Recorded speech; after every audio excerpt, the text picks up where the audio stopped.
There's a red-stemmed little plant pushing up between a crack in your driveway that may, leaf for leaf, contain more of a plant form omega-3 than a bite of salmon, and most people are taught to rip it out. That plant is purslane, alternatively spelled purslane in historical sources, a succulent with paddle-shaped juicy leaves and tiny yellow flowers tucked close to the stem. Say the words more omega-3 than salmon, and you expect fish oil bottles and ocean dinner plates. The technical truth is a little more precise.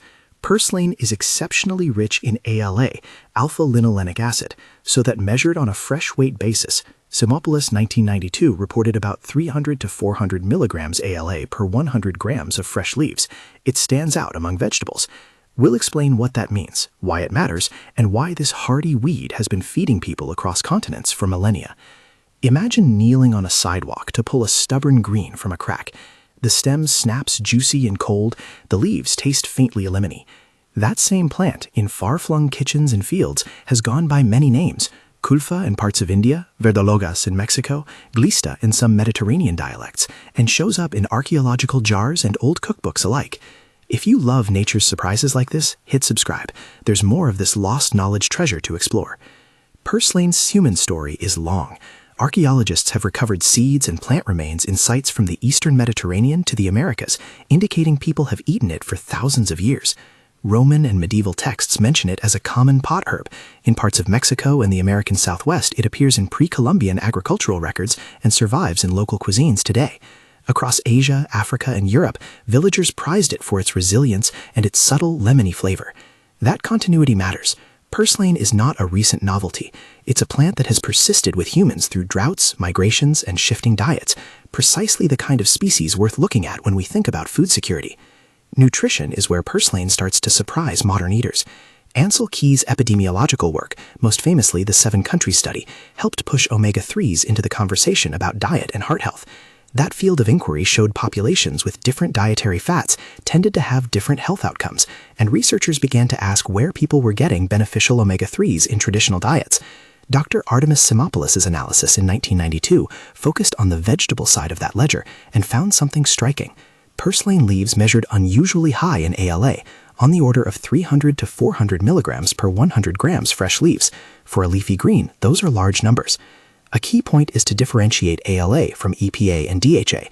ALA is the plant-based omega-3 your body can partially convert into longer-chain forms like EPA and DHA, though conversion rates are limited. Fish are prized because they supply EPA and DHA directly. Most land plants lack EPA and DHA. They provide ALA. What made porcelain doubly intriguing in early analyses was a report of trace amounts of EPA in its tissues, an unusual finding for a terrestrial plant.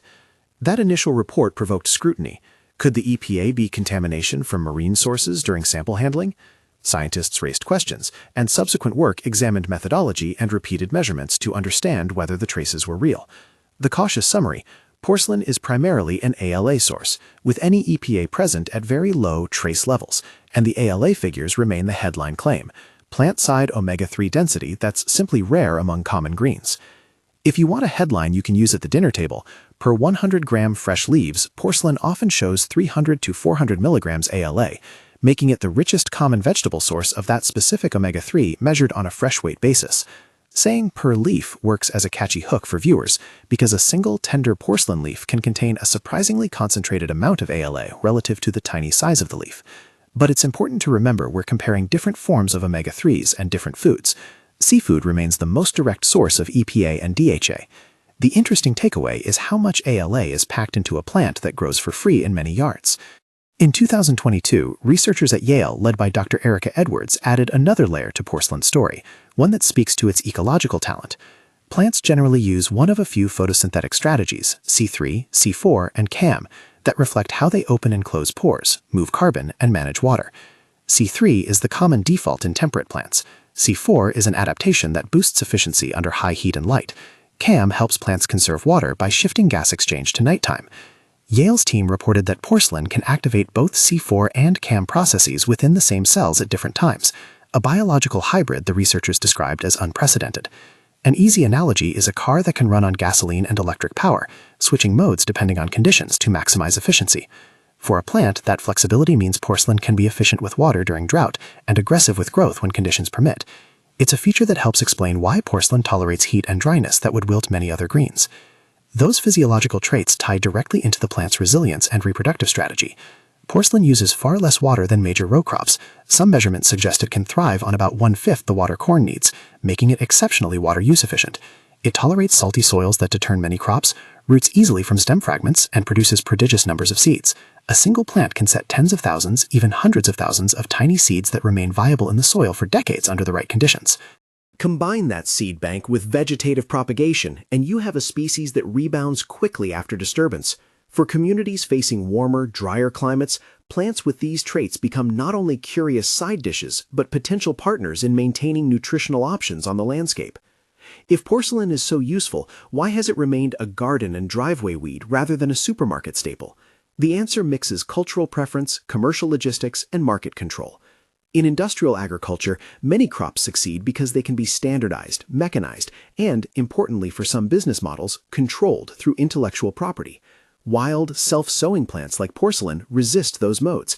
Their seeds are ubiquitous and hard to patent or monopolize. At the same time, the market for omega-3s is heavily invested in fish oil, flax supplements, and specialized crop breeding.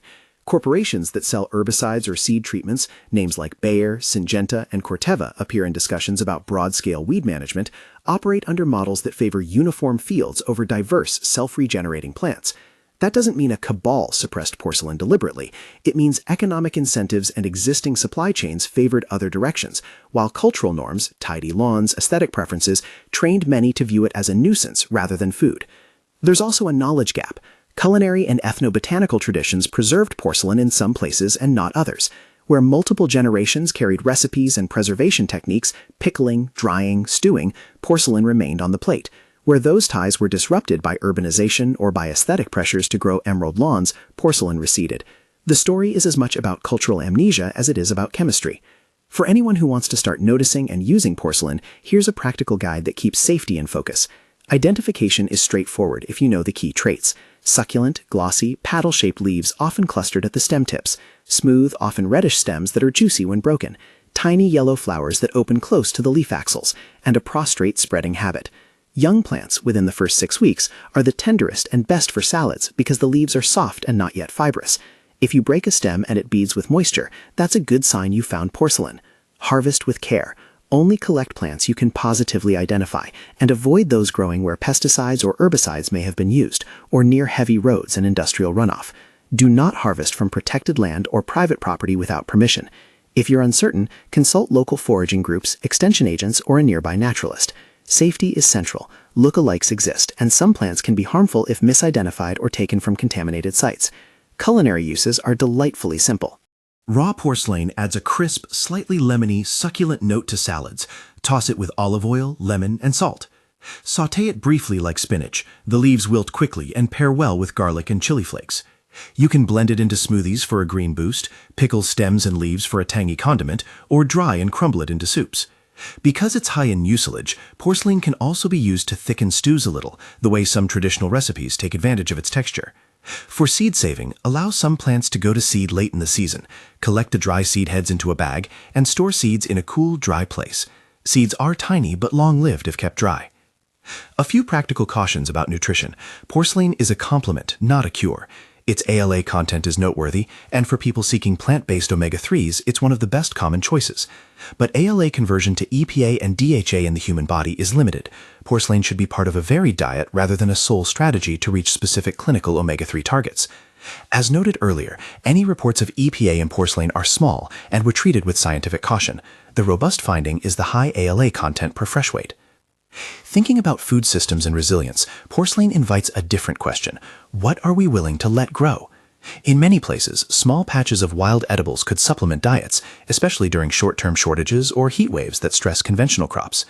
Letting a portion of porcelain set seed in a home garden, learning local names and recipes, and exchanging seeds within a community are low-tech ways to keep nutritional knowledge in circulation. Those are small shifts, yet powerful in aggregate, teaching a neighbor how to identify and cook a plant, allowing certain patches to go untidy so they can feed rather than merely please the eye. There are economic angles to this too. Because purslane is hard to patent and easy to propagate, it slips between the fingers of centralized commodity systems. That can make it less attractive to corporate supply chains, which prefer predictability. But for local markets and home gardens, that very slipperiness becomes an advantage. You don't need proprietary seed or specialized inputs to grow it. You need curiosity and caution about where you harvest. Before we close, a few quick practical tips to get started. Look for young plants in early spring and early fall in temperate zones. Taste a leaf before collecting large quantities to confirm the lemony, succulent flavor. Blanch or sauté briefly when cooking heavy dishes to avoid overpowering textures. And always avoid plants from lawns recently treated with herbicides or fertilizers, unless you know the exact treatments used. If you plan to introduce purslane to a garden, consider keeping it in a controlled bed the first season so it doesn't overwhelm other plants. If you want it to reseed, let a few stems remain to set seed. Purslane is both a botanical curiosity and a practical resource. It stands at the intersection of ancient practice and modern scientific surprise, a plant our ancestors ate, whose oils fascinated nutritional researchers, and whose cells taught plant physiologists something new about photosynthesis. In a world of tightening water supplies and shifting climates, the kind of toughness and nutritional density purslane offers deserves a second look, not as a miracle fix, but as a resilient, available option among many. If this opens something for you, if you'll look down at your yard a little differently, subscribe to Nature's Lost Vault and share this with someone who needs to know.